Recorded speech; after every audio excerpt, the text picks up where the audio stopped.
1, 2, 3, 4, 5, 6, 7, 8. Arthur, Belky, Urkel, Nickelodeon. They gotta be raised by TV. Mom said don't be raised by TV. 'Cause we gotta be raised by TV. To put it simply, they gotta be raised by TV. Barbecue sauce. Hi, Gabrus. Hi, Lapkus. How are you? I'm wonderful. Yourself? Fantastic. Oh, hell yeah. Fantastic. So this is a sort of season finale, right? It is. And we decided we would talk a little bit about finales that are memorable to us. We might as well do that While since it's we're a finale here. episode. Yes. Yeah. I was thinking on the drive over here, that's the extent of the research I do as a lead up to an episode, is like, I thought about it earlier. Right before you crashed your car. Yeah, and I did get in a car accident on the drive here. Maybe I was thinking about this too hard. I hope so-and-so doesn't listen. So-and-so, because I hit Tiffany Amber Thiessen. If I did, I would make her come with me here and record an episode. But That'd be awesome. There's been so many good finales and so many bad finales and so many controversial finales. And we've done a little first and last, so we've got to see some of them. Like we watched the Lost finale, which was wild. And when it came out, I hated it, but now I don't mind it. I don't either. And I actually felt like bummed that I spent so many years avoiding watching the last season. Right, because I could have just watched that episode and like felt like I got it. Right. But I was always like, well, I'd never seen it. Like, there's like a lot of conversations I had about not seeing it. Right. Well, yeah, because also people are like, it's not good. And you're like, well, fine, I won't check it out then. Yeah. And then you're like, wow, and then you find out that it was fine and it was only an hour and a half or whatever. Sometimes it's fun to watch a finale that is disappointing. Like, I mean, even the ones like, when I think about like Seinfeld. Seinfeld is maybe famously one of the most, for me. Yeah. Famously for me. Famously in my brain. Yeah. But for real, I remember being like, the second to last episode, like the reminiscing in jail, that was better than. Yeah. I'm trying to remember because I thought is jail not the finale? Because I think about jail and the court. You mean like the trial and everything? Yeah, maybe I'm like conflating parts of the episode, but doesn't it have like a weird ending tag? Aren't they on a plane or something like that? See, I don't fucking remember. I love this about this podcast. Listeners are going ape shit right now. But I remember it being not that good of a finale. No, it pissed everyone off because Right. it was so like strange compared to everything that they did. Yes, like, yeah. It was not like a normal episode. Like there would have been something kind of cool about having it be like a typical episode, but it just kind of had some sort of message or heartwarming moment. It's hard with a show like Seinfeld, which is so far from narrative and like, and it's all about minutia. And you're like, how the fuck do I finalize this show? Like, does Jerry kiss Elaine? And then it's like, let's get married. And that's always like stupid. Yeah. Like, it's like, I feel like the will they, won't they type storylines, I was pretty satisfied by Seinfeld in that we don't really care that they like kind of dated and then they didn't and then whatever, and it's fine. Like just to have the summation of an entire show just be like two people like kissing or something. Or yeah, being it doesn't together work. is like not that exciting. You can only tease will they, won't they for one season tops anyway, because it's like, who cares? One of the best will they, won't they moments, which is not exactly the same. It's more like, will she cheat on her husband or won't she? Togetherness. Oh, did you watch that yeah. show? The moment when she is like, basically like Melanie Linsky's character is she's so good in everything and so good in this. She's like working with the community or school and they're on like a trip basically to like make some change in the community. And she's with there's been this guy she's flirting with, and they start slipping notes between the hotel doors. Yeah, the rooms are connected. I was on the edge of my seat. That was really intense. Yeah, that's not a finale, but it was still like extremely exciting. Will they, won't they? Kind of right, moment. and it's like those ones specifically where you have to start like thinking about the parameters of a fictional relationship where you're like, well, to be fair, Duplass is not actually and I'm like, wait, what am I? Yeah, like you're justifying it within the context. Right. I have to say one of the worst finales ever that pissed me off was Dexter. I loved Dexter. I'm like a huge Dexter fan. Wait, we've talked about this, I think we've touched on Dexter. I'm a diehard. I loved Dexter, the Lithgow season being the best. Yeah, we've definitely talked about that. The Jimmy Smith season, the next one I think was the next Jimmy Smith's one, and that was very good. And then the rest sucked, and the last one, talk about will they, won't they? I didn't care about Dexter meeting someone. No, and also like that it ended where you thought he was dead, and then he was like on a boat, and then he was like a lumberjack. It was like some very specific. Yeah. He just like, it was like no one cared because it was like a storm. I just remember being like finishing it like I was finishing homework, or like thought it was the tail end of like from the storm. Yeah, right. Yeah, like stale cereal. Like when you're like, I guess I'll just put the rest of this in my bowl. Like you got to finish it, but it's like such a fucking disappointment. That's my problem. Someone told me the other day is like one of the most freeing things ever is if, like putting a book down after like 100 pages that you hate. And in my head, I'm like, I started this, I gotta finish. I know, it. and I usually feel like that too. And then I'll just like sit on the book forever and never read another book. And it's like, no, I'm getting into the point where I don't want to be a completist in the same way. Where I'd rather just be done with something if I don't like it anymore. Yeah, I'm watching like 15 more episodes of a TV show than I want to have completed it. I mean, I have to say, like, I will not do that with something I'm not that excited about, but if I fucking hate something a ton, I will watch all of it. If I hate something so much. You watch stuff more than most people. I know a lot of people like to watch like bad stuff, but you watch things that give you a visceral reaction and, I'll be screaming relish the whole time. in it. New shows, I can't talk about them here. They're so bad because they're new and maybe I'll be on them. But like, I like will watch these shows and be like, how is this the joke you're gonna? Oh my god! Please cast me. Yeah. Please, I'll take any job. Yes, the Dexter finale sucked. There was all like the weird Deb stuff too, right? That was the sister's name. That relationship, that real life relationship that they had, was so like hard for me to wrap my head around because they played siblings. Like it's obviously. It doesn't work the other way where you're real siblings and you play lovers, but it's still like fucking Jake and Maggie crazy. made that one weird movie. Yeah, that would be so upsetting if the Gyllenhaals played a couple in a movie. I tweeted like something like, I can't believe Jake and Maggie Gyllenhaal got divorced or something, and people just like, a lot of people got it, but a lot of people, the tweet responses were so stupid. Wait, what? No, there's brothers and sisters. I know. I could have set off like a full Reddit thread of like, guys, I'm worried about Lauren. Her cognitive dissonance is increased. You know, people love to fucking, I'm on my own conversation here, but people love to get in the heads of people that they don't know. And How be about like, this one yesterday? There was like, Anna Kendrick tweeted like, I just remembered I was in Twilight. And then there was like a moment on Twitter that was like, Anna Kendrick forgot she was on Twilight. I'm like, it's a fucking joke. My God. People are fucking lunatics. She's not losing her mind. Yeah. Someone send help to Anna Kendrick ASAP. Yeah. Send cups so she could do the little song. Okay, another finale I wanted to talk about, and I don't know, did you watch Girls?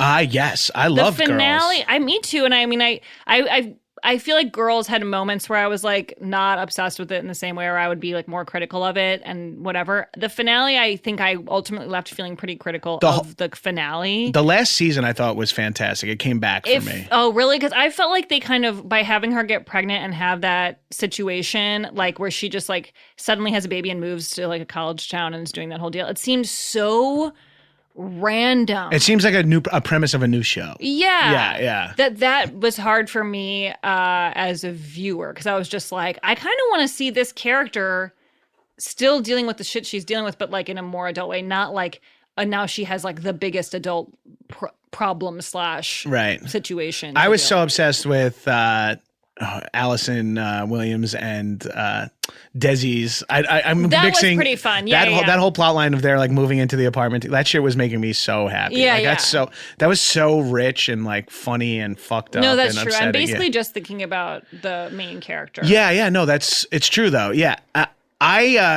Finale. How'd you feel? Well, did you never watch Sopranos? Right. Well, I started it. I have not gotten that far though, because you wouldn't say you started it. That would mean you finished it. Yeah. My reality TV addiction, my DVR is. I watched one episode of Sopranos, then 5 of 90 Day Fiancé. Yeah, oh God, every Sunday. A 90 Day Fiancé. If you haven't watched it yet, for me talking about it, is appointment television. I don't give a fuck. It is the funniest, best character study of like human beings. It's people tweeting about it. The amount of my friends that talk about 90 Day Fiancé is like, it's upsetting that I'm not involved. That's the thing. Yet. You need to watch it. It's crazy. I'm going to tell you where to start, but maybe I should tell everyone where to start. I don't know. I have to like really look and see where the best people come in, because. So do the obnoxious, semi-famous thing where you tweet at me something you wanted to tell me. You know, I love that shit. Like, hey, Lapkus, just caught up a 90 Day Fiancé, where I could easily text you, but I want other people to know that me and you are like friends and to get juice. Well, and like to get I sometimes do that with like a compliment where it's like, I like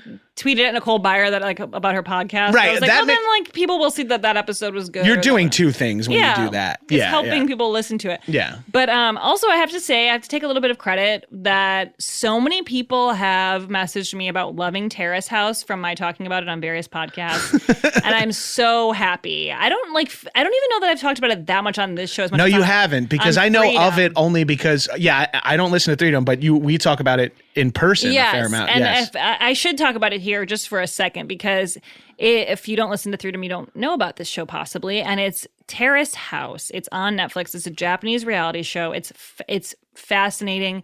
It's about basically it's 3 men and 3 women move into a house, and it's like real world, but there's not like fucking and fighting. Like, it's just like, these people are like grounded people who have a goal. Everyone has like a goal that they're interested in achieving. Like, I want to open up a hat shop, or I'm working to get my architecture license. Interesting. And then once they get that thing, they're kind of like done. Or once they've kind of like, if they've embarrassed themselves by like trying to date someone in the house and it doesn't work, they'll be like, I'm going to move out. And it's very like, and then does someone new move in? Yeah. And so every time a girl moves out, a new girl moves in, and same with guys. And so interesting. It's always 3 and 3. That's very interesting. It's all on Netflix. It's so good, and it's like calming. And so the best part is, they show these they're showing the reality show, but then in between there's these breaks with comedians, like Japanese like personalities and comedians, and they talk about, and they do commentary on the show and what's happening, and they're so funny, and it feels just like people we would hang out with. Like, the humor is like so great. Whoever translates it is really amazing too, because they make it so like universal, perfect for like how American. we would. Yeah. Oh, that's so cool. I will check out Terrace House. Yeah.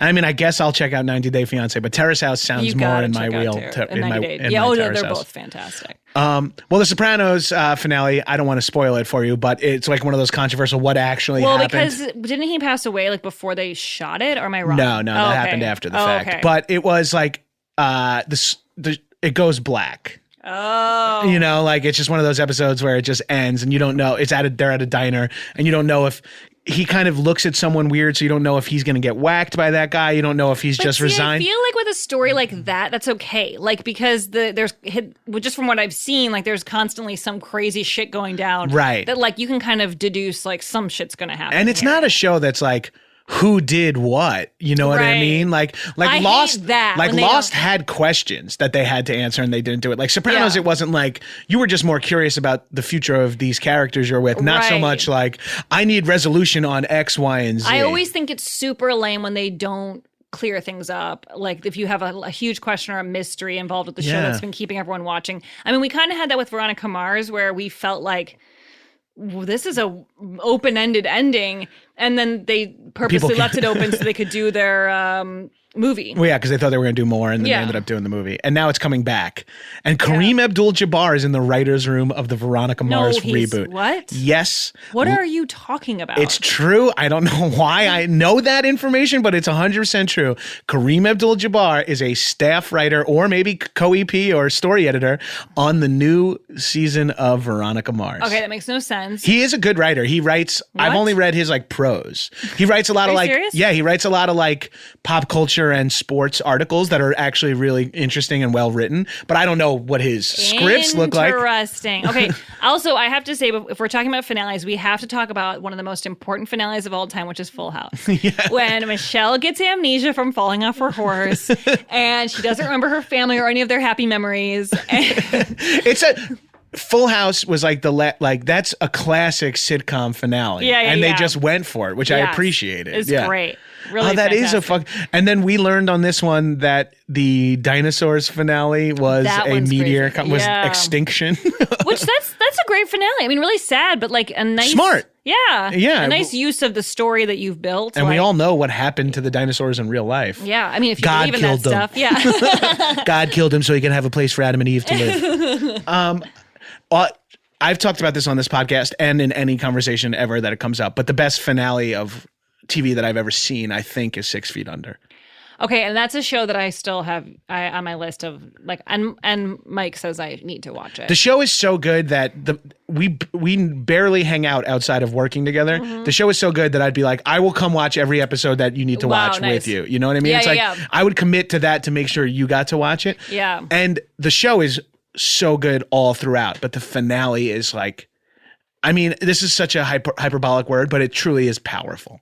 Okay, it like I'm definitely gonna watch that show. How many seasons are there? It's only like 4 or 5, and it's like the 10 to 12. Oh, okay, you know so what it's I mean? totally manageable. It's totally manageable, and it's so good. I mean, also when you see how much shit I watch, like the idea of me being like, I don't know if I have time. Like I watch like pure garbage constantly. I've seen every episode of The Proposal, but I haven't seen that. And also, we would like it. Oh God, I keep forgetting his real name, but young. Michael Hall, Michael C. Hall. Oh yes, I know. Yeah, yeah, he's young. He's young in it, and it's he's really good. And it's like, and you can see why you would fun to watch this movie and then, to watch the show and then go, I see why you would pick him for Dexter. Yeah, it's very cool. That's it's very cool. But the finale, like I don't think she minds me saying this. Tiffany cried for like 1 hour laying on the bed screaming. Oh my God, I have to watch that. And it was like, why do I want to cry like that? It gives you like an existential crisis because it's like really wild. But I highly, highly recommend it if you haven't watched it. It sounds amazing. Yeah. I'm trying to finale. It's so funny because now finales, there's not a show that I've been with. I guess Mad Men and Breaking Bad. Those are shows I was with from episode 1 till the finish. Well, I just looked up like some of the best ones or whatever. And I've never seen this, but the Cheers finale is supposed to be amazing. I never saw it either. And I can only imagine it's long. Legendarily, like every comedy person will tell you that the Cheers pilot is like a perfect pilot too. Right. And it is. But I mean, so they say, besides the return of Diane, the series finale of Cheers is still so great because it isn't much different than a typical episode. All of the characters have similar problems. Jack and Diane get back together, but then they break up again. And Cliff is annoying as always. The series ends as most episodes of the show do, with the Cheers gang contemplating life at the bar. And that's kind of what I'm saying about Seinfeld. Like, right. They could have just ended with like, and what are we supposed to do? Yeah, like having some sort of like annoying problem as the ending might have been more satisfying than like trying to title up like, and they are bad people and they're going to jail. Right. Yeah. Yeah. What else is on that list? We can get to questions, but I'm very... 6 Feet Under. Oh, hell yeah. Yeah, that one. Okay, Sopranos. Yeah. The Wire. Oh, The Wire finale was good for a good TV finale, but I think it's not a strong finale compared to the show because the last season of The Wire is also maybe the worst season. MASH, The Shield. Oh, holy shit, The Shield. I watched all of that show. I don't know this show. Oh, dude. It's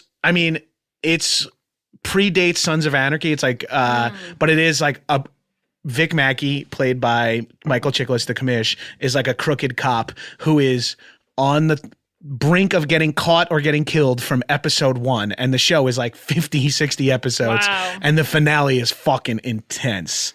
Yeah. And the show is really fun. It's really good. And the actors that come through are all amazing. And it's like, it's like peak FX drama. It's like so good. Okay, Battlestar Galactica. Oh, yeah. I stopped watching that. I hated that shit after Friday Night Lights. I only watched up to season 4. Oh, my God. You got to finish. That's a bad one that I haven't, that's a good finale, too. Chuck. I never watched Chuck. 30 Rock. I don't remember the finale. It's called Last Lunch.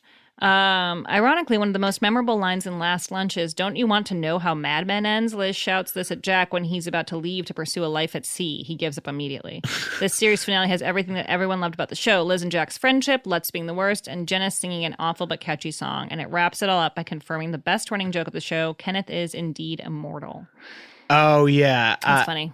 The camera that HD makes you look old. What's the gag? The gag is like, I'm not gonna be able to help you here. They're showing a camera that makes them all look good, and when Alec walks in front of it, they show like Hunt for Red October, Alec Baldwin, like when he's like 20. Oh, that's funny. And it's really funny. And then like someone else goes by, and then Jack McBrayer goes by, and it's a Muppet. Oh, that's funny. Then Breaking Bad. Oh, hell yeah. Mad Men. I don't remember the finale of Mad Men. They put on Andy Daly's review on here. Oh, shit. That is one of the best finales. I didn't really watch that show, I have to admit. Oh, dude. And you know what? It's only like, this is a spoiler, and Comedy Central, like, the third season is 3 episodes. Oh my God. So let me explain to you how the season finale is a surprise. Like, he like it just ends, and you're like, that's amazing. You had no didn't idea know it was going to be 3. Yes, no one knew that the third season was going to be 3. That's so funny. Am I right in that, Josh? I think that's what happened. Yeah, I feel like maybe someone's like, "You idiot, Andy Daly, you've worked with him, and you got that wrong." The Leftovers, Halt and Catch Fire. I haven't watched either of those. The Middle, The Americans, and then they have a list of the worst. Gossip Girl, Roseanne. Oh, Roseanne. Okay. That's the one where they win the lottery and Dan dies. It's like a whole thing. Yeah. Oh, I remember that. And like they had to like retcon it for the sake of the new show. Well, so yeah, then they pretended that was a dream or something she wrote, like a book she wrote or something for the new show. And then now she's dead. Do you think they'll like have eventually be like, that was a dream. Now she's back. We actually don't care about what she said. She's back. She's married to Louis C.K. and America still watches this show. Oh my God. Amazing that show has been resurrected so many times. They said How I Met Your Mother, Dexter, Girls. Yeah, I heard Friends. a lot of... Do you remember Friends being a bad ending? I'm trying to remember if the wedding isn't the finale, right? The Rachel and no. I don't remember. So. No, because they move out of the apartment and they leave it empty at the end. I thought it was cute. Yeah, I don't remember being mad at that. Seinfeld, X-Files. Oh, X-Files. Saying elsewhere. Futurama, True Blood, and then that's it. So the True Blood finale kind of sucked. The True Blood is one of those shows where the finale you knew was going to suck because like the last 2 seasons sucked. Yeah. You know, I hate that about a show when you're like really digging it and then it just falls off. Yeah, and then you're like way into the season when you're going, wait, do I not like this show as much? Well, and then the person you're watching with, like, thankfully Tiffany's like, yeah, no, I'm bored too. And you're like, no. Oh my God, I know. Yeah. It sucks when one person doesn't feel that way. But I feel like with Friday Night Lights, I got bored with it in season 4. I don't remember like I didn't binge that show. I watched it live, so I from episode 1, so I don't remember. The first couple seasons are great, but there's like 2 murder. is like famously bad. Yeah, it's insane how they just kill. Those 2 characters just kill a guy and then they never deal with it or acknowledge it. We were making all these jokes when that show was on because it's like in the 3rd season, you want to be like the Latino kids got to go like, remember when I lived with Buddy Garrity and I like stole his alcohol? Like, just the fact that they're like, we murdered someone and we're just walking around free. I know. Like, this is insane. And we're acting cool. Like they I'd just be so kind of pretended constantly. it didn't happen. Yeah. Smart move. All right. Smart move on their part. Should we get to let's take a break. Oh, smart. And we'll come back with some listener questions. Okay. We're back, and we solicited some questions off the Raised by TV Twitter handle today because we just want to do a little Q&A as this is our last episode for a little while or potentially forever because I'm walking a tightrope over an active volcano later this afternoon. We just don't know where life will take us. We had such a hard time squeezing in this season, but it worked out. Okay, so we'd love to hear some cues from y'all, and we're on our Twitter feed. Okay. Oh, here's something. Someone asked, at Scotty Lamb Chop asked, what's the weirdest soundbite that's stuck in your head throughout your childhood? Okay, I have one that actually I've been thinking about lately, and I almost posted it on Instagram yesterday because I was like, is anyone going to remember this? It's a commercial, and it's like they're 2 people in a car, and one is, I want to say one is tall and one's really short. Maybe it's like an old woman and like a big guy or something. And then they're like, she's like, I can't see. And he's like, raise the seat. I can't reach the pedals. Lower the seat. I can't see. And it's like, I don't fucking know what it is. CarMax or something? Oh, that's wild. That's in my head forever. Oh, that's funny. This person sends an example that's a Pepsi commercial kid in Michael Jackson's dressing room. Ooh, that's talking about stuff that didn't date well. But Sit Ubu Sit is just in my head forever. Deke. How about Deke? Oh, yeah.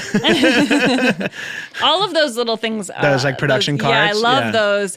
And those are so meaningful to me, like actually as an actor now, being in things where like I'll be in a movie and like the Universal thing is at the front of it. That's amazing to me because those were like sentimental to me as a kid. Oh, we talk about it on Action Boys because like we love the TriStar where like the Pegasus runs. DreamWorks is awesome. Makes me cry. It's a little kid fishing. Yeah, off the moon. It's fucking beautiful.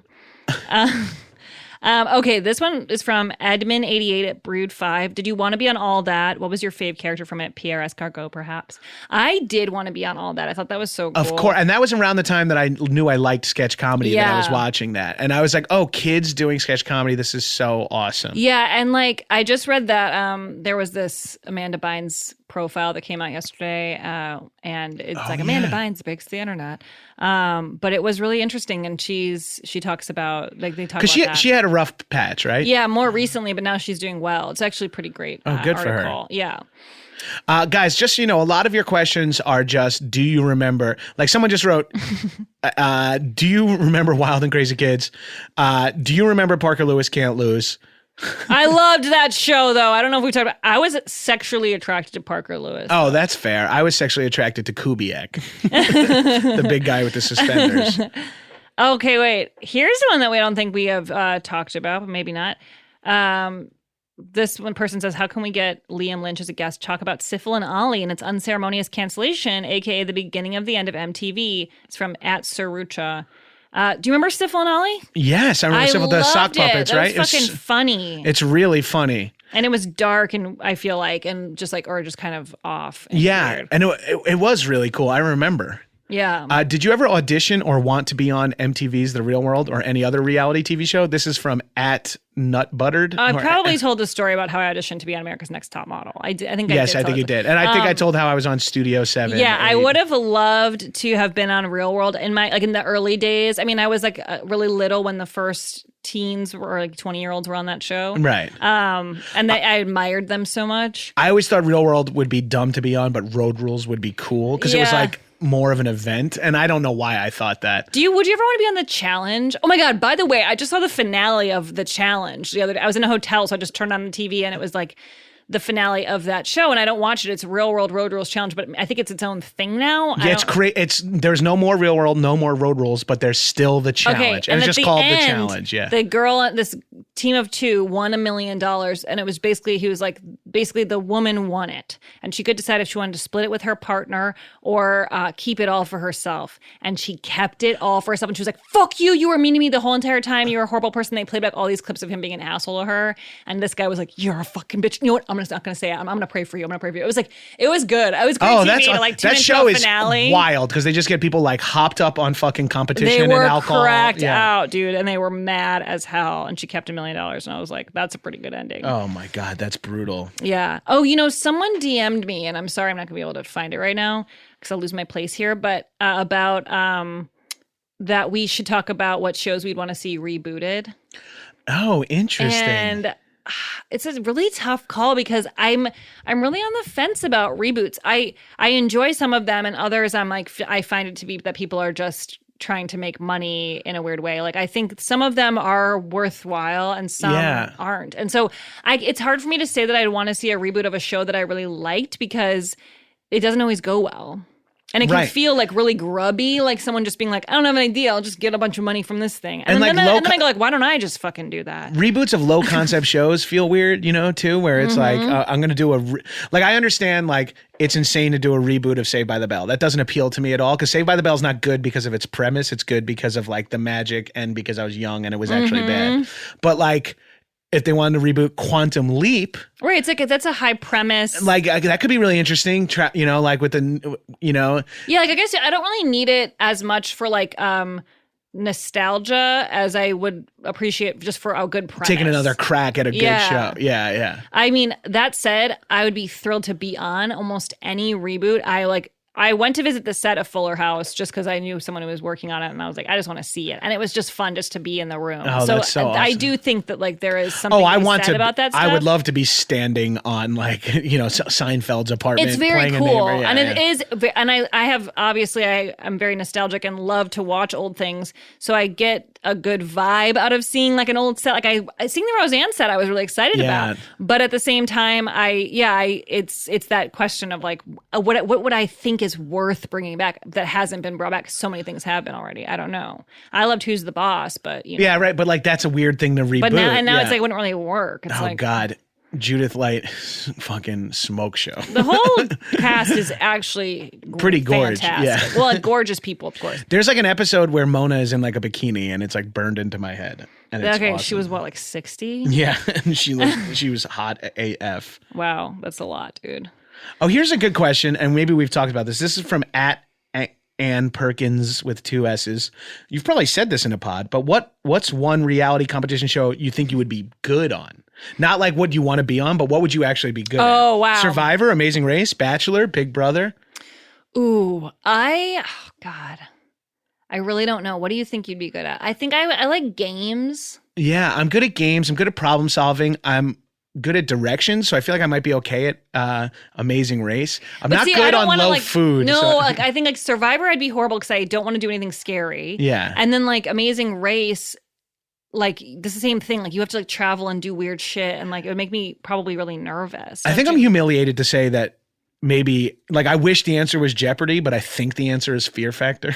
Like Fear Factor is what I was thinking. I'm willing to chug Donkey Kong. Oh my God, I would for $1 million. never do anything. Do you know show. That's what got the show shut down the first time is that they drank mule semen or donkey semen. That is so sick. It's so fucked up. That is it's crazy. So I still have a visual in my head of when they were trying to eat these big ass spiders for like a finale for a last challenge, and the spiders had long enough legs that like they were. I remember that they were trying to get. It was like at a casino because there was like on a roulette table or on a craps table, and they were like trying to put the spider in their mouth, and the spider's like fighting it by like holding its hand on the its legs on the cheeks, and it was gross. Absolutely horrifying. That's making me want to gag.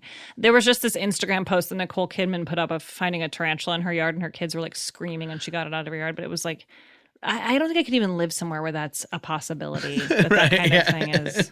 Yeah, like me and Tiff really like to travel, and I want to go to Australia, and we have a friend that's from there, and he goes back every year. He's like, you guys gotta come back, and Tiffany won't do it just because of spiders. I went Australia. there, and I was really worried about them. Like, the idea of finding one in your hotel would be just beyond. I don't even know what I would do. Did you run into any? No. Okay. It was totally fine. I think she should go. Okay, let's see. So wait, someone just wrote, does anyone remember the Nell Carter show that starred Joey Lawrence or that started Joey Lawrence? There was one episode where he was dressed in blackface and she said the N-word.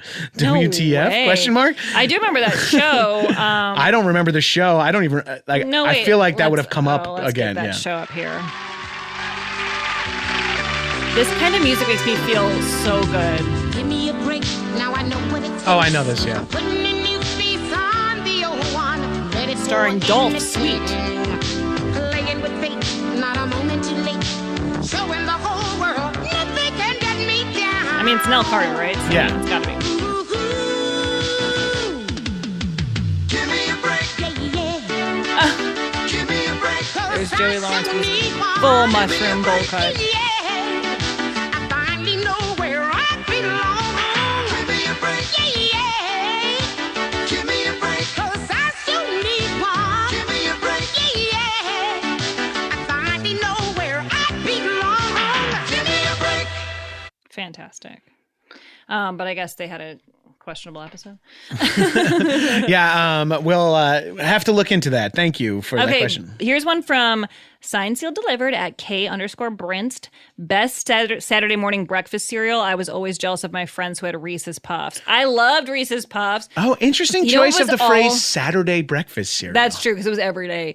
But can we talk about Rice Krispie Treats cereal? Oh, that was just truly dessert. You like did not Rice put- Krispies was already sweet, and then it's like, let's shellac it with sugar. And all you do is stick your hand in the box. There was no bowl or milk. I was just full on. Yeah, like, and your hands were still sticky and Yes. disgusting. I will say my favorite Saturday morning cereal, and it still is maybe my favorite cereal, is Cinnamon Toast Crunch. I love it. is the I best. was recently eating a bunch of it. It's very good on ice cream. Oh, they have that at a lot of those yogurt Yeah, places. vanilla ice cream and a little CTC goes a long way. You know what I'm saying? Yeah, dude, actually I do.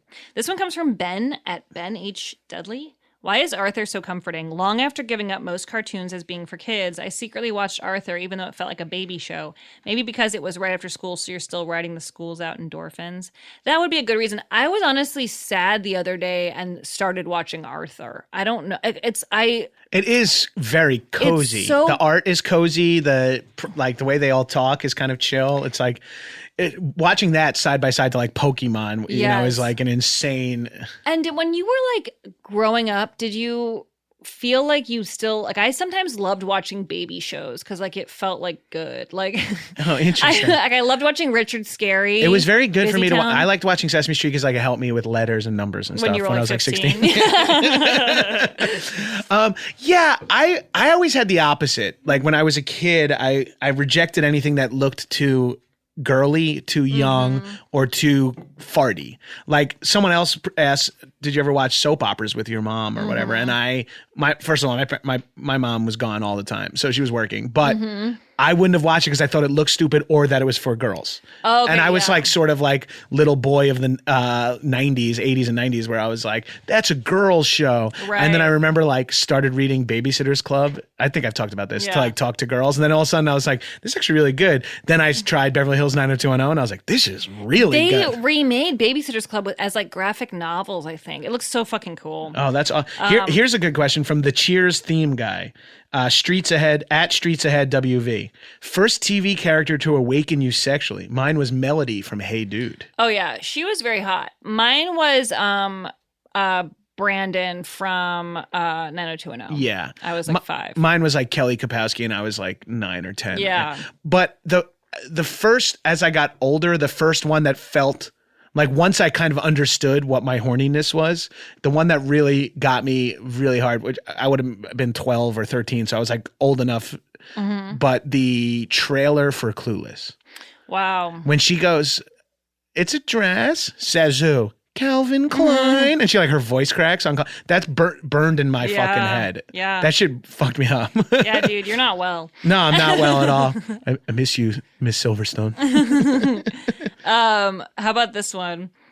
Shotpaw D Tart. What the wait, I just read two things together. Southpaw D Tart. Shot through the tart and you're to blame. Oh, I got it. If you could replace one character on any show with yourself, who would it be? Ooh, that's a good on any show.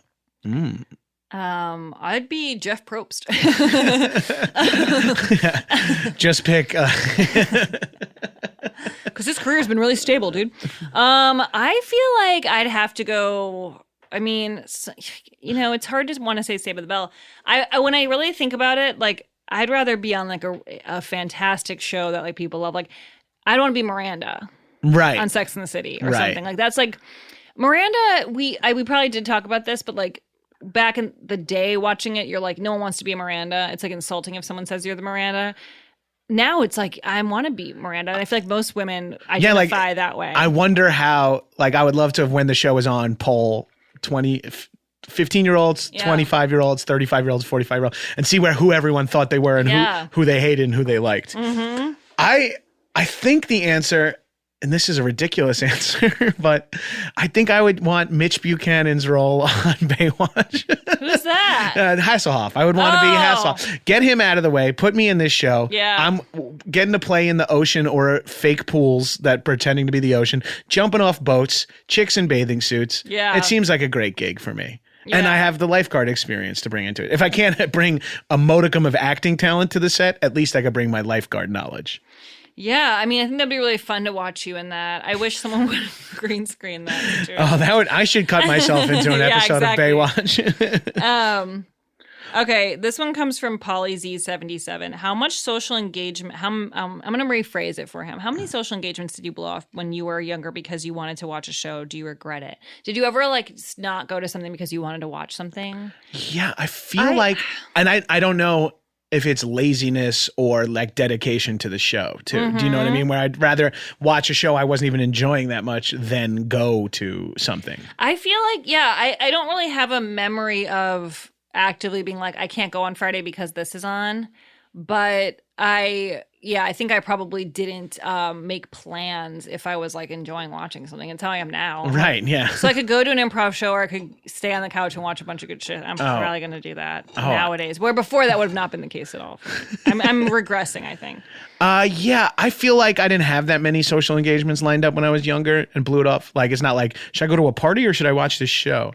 But there's also the feeling of like on the weekends when you're a kid, your parents are watching TV too, and it's like not as fun. Yeah. Like, I'd rather go to my friend's house and hang out than... For weekends were different at my house because my parents worked weekends, so those were like the dream days. Yeah, well, I felt like every day was a dream day at your house. It was like a dream day for a 9-year-old kid, Yeah. but like pull out and look at it, and you're like, this is not a way for children to live. Okay, wait. Here's one. Wait, what? About social engagements, though, something I got into in high school was Friday nights. I started working at the Hofstra Pool as a lifeguard. I started working at the Hofstra Pool as a lifeguard, and I would work till 11 o'clock at night, then go to Blockbuster before it closed and rent 2 movies and stay up till like 3:30 in the morning watching movies. Oh, that's fun. And I was in high school on Friday nights. Renting movies was by myself, but I felt shit, though. yeah, and I was the shit, but I was, I guess, blowing off social Yeah, you engagement. could've Not that been anyone was friends. inviting me out on a Friday No, night. but you weren't going out of your way. No. Here's one that I think is interesting. What was the first? This is from Radical Dude. What was the first show you watched growing up that was either canceled or announced it was ending that devastated you?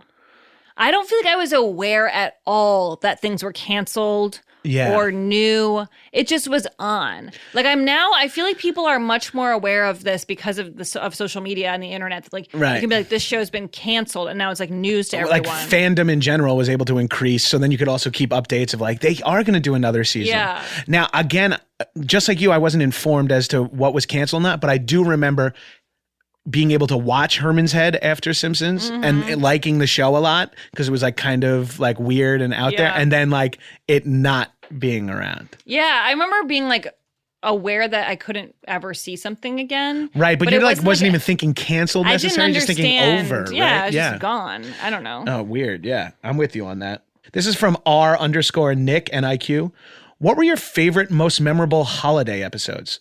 Simpsons Treehouse of our. Oh, I misread this question as what was your favorite Simpsons episode? So I want to ask that question. Okay, yeah, instead. Simpsons episode. Yeah. I mean, with episodes that I think about a lot, because I don't know, I really don't feel like I have like my favorite because I just would watch whatever was on. Yeah, yeah. But I love the one where Mr. Burns is radioactive. I think about that one all the time. Oh, that's a really good one. And like That's- that, I feel like I still like think I look like that when like my pupils are dilated or whatever. It's like, I just like think about that. because he looks like an alien. Yeah, right? yeah. That's a great episode. The episode that comes up the most in my head, and I like a lot of them, like all the classics like Monorail and Lisa Needs Braces and Lisa's a the Vegetarian. braces one Yeah, is yeah. fantastic. But maybe my favorite one is the one, and I forget what it's called, but where Homer climbs Mount Murderhorn. And it's got one of my favorite simple Simpsons jokes ever in it is he walks up to a building, it says, all night gym. And he goes, all night Gime? And then he goes inside and sees all the people working out and he goes, oh, Gime. And it's just like the funniest, most simple Simpsons to me. It made me laugh. Like, it still works. That's so funny. It is now time for a segment we call Improvised Sitcom. This sitcom title comes to us from Jer at Jersey Pin, and it's called The Furries Family. Don't make it sexual. Okay. Dad, I can't understand you. What I was saying is no skateboarding in the house. Come on. Oh, honey, let her skateboard. But she ran over my tail.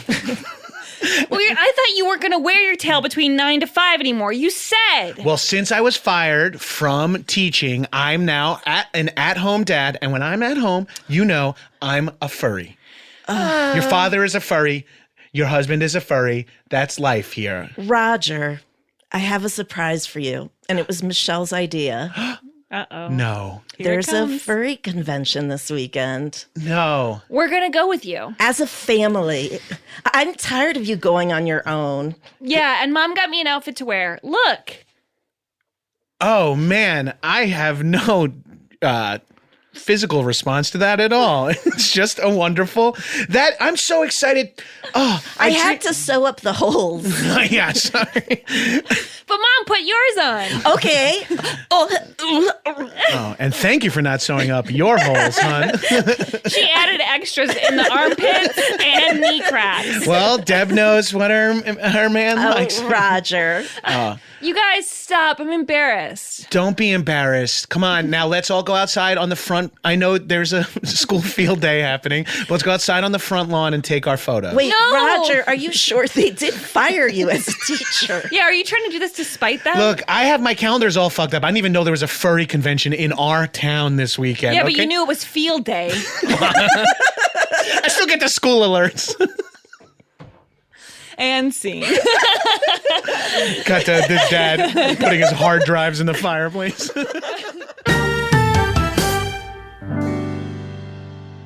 Wow. That was a blast. Look at us, Lapkus. Listener cues. Listener cues, finales. It's time for us to have a finale of our own. This season is now over. It's so sad. And I have to tell you, it's been a dream the entire time. This is not real, and you've been dreaming. At first, I thought it was coming across like you were going into like a sincere compliment. It did sound like I was going to say that, and I actually said, no, it's all a dream. This isn't real. Just like Roseanne, this It has is been fake. an absolute Gabrus dream. died. This is a lottery. Yeah. Oh, I fucking wish. I wish I had died. But No, this has it has been a dream. It's been so fun. We want to do more, but we need your help. we need you. Clap really hard. In reality, we don't know. We're more than likely going to do more, but we Yeah. just don't know when, and we don't know how long from now or whatever. And maybe So, it'll be tomorrow, maybe it'll be in a month, maybe it'll be in a year. who knows? Maybe we'll meet up in like New Japan in the year 2080 and like re-record whatever the newest podcast tech is. Yeah, but when we do come back, we'd love to hear from you guys about what you would want more of, and yeah, we'll try to. And in the you. meantime, I guess you're gonna have to ask someone else why the Stitcher Premium feed didn't load, or have some other 'cause minor tech question. support is now out of business. Thank you guys so much for listening to all these eps, and we'll talk. Check to you out our other podcast. Oh yeah, you can listen to Freedom. If you missed us in the meantime, listen to Freedom, Action Boys, High and Mighty. Do it all. With special guest Lauren Lapkus. I mean, you know, Wild Horses. Wild I was going to Horses. call it Four Horsewomen. I mean, that is essentially what we are. 4 horsewomen and 5 years And ago. one guest. It's been a blast. Well, for the last time, bye, Lapkus. Bye, Gabrus.